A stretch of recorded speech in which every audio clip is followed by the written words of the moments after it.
situation is daunting. We have 74 million youth unemployed. This is almost 3 times the adult unemployment rate. We have 6 million young people who have stopped looking for jobs because they're discouraged. We need to create 40 million jobs a year to absorb the labor market entrance, plus 200 million jobs for the current cohort of unemployed. So you can appreciate that, and this is the global figures. Now, if you think about the disadvantaged youth, and by that I mean those not just suffering from income poverty, but from geographic isolation, working in the informal economy, or facing discrimination on the basis of gender, disability, ethnicity, for example.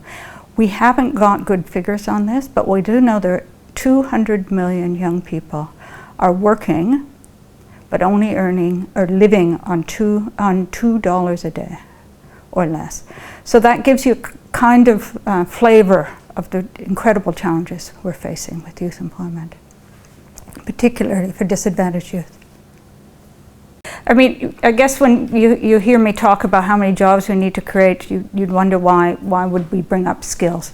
But paradoxically, while we have these high youth unemployment rates, surveys have shown that employers can't get recruits with the skills they want and they need. So we there's a drive on to improve the skills, and it's not the technical skills. These are well serviced in the labor market.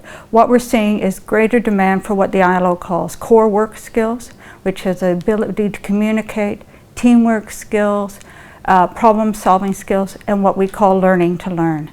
These are the skills that are needed, and data has shown that an investment in skills, $1 investment in education and training in developing countries has a $10 to $15 rate increase in economic growth in the country.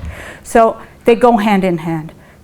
Companies want to invest in places where they have a good skills to draw on. So you can see how they go together. You can't focus on one without the other. To increase the employability of young people, and it's more than just improving the skills, and I think that's something to keep in mind.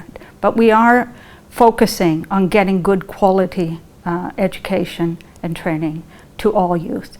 So what we know is in order to train young people for the labor market, they need the basic skills or the foundation skills, the numeracy and the literacy skills.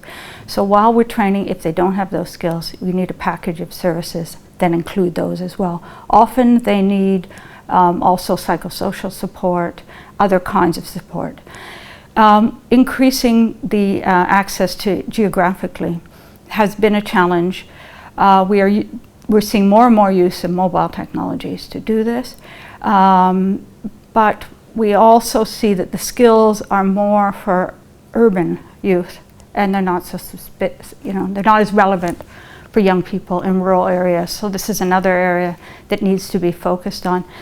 I guess the most important point to remember is that targeted interventions, active labor market policies, especially in the area of training, there's a huge investment in this, and a lot of the studies have shown that it's not cost effective.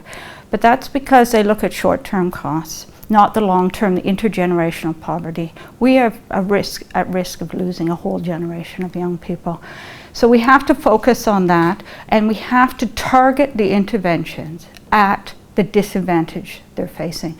Too often you get quite advantaged young people taking advantage of the services that should be for the disadvantaged. We also know that you cannot take disadvantaged youth and put them into classrooms, for example. They need to be learning while earning because of the income poverty. And often we have to include families in these training packages as well.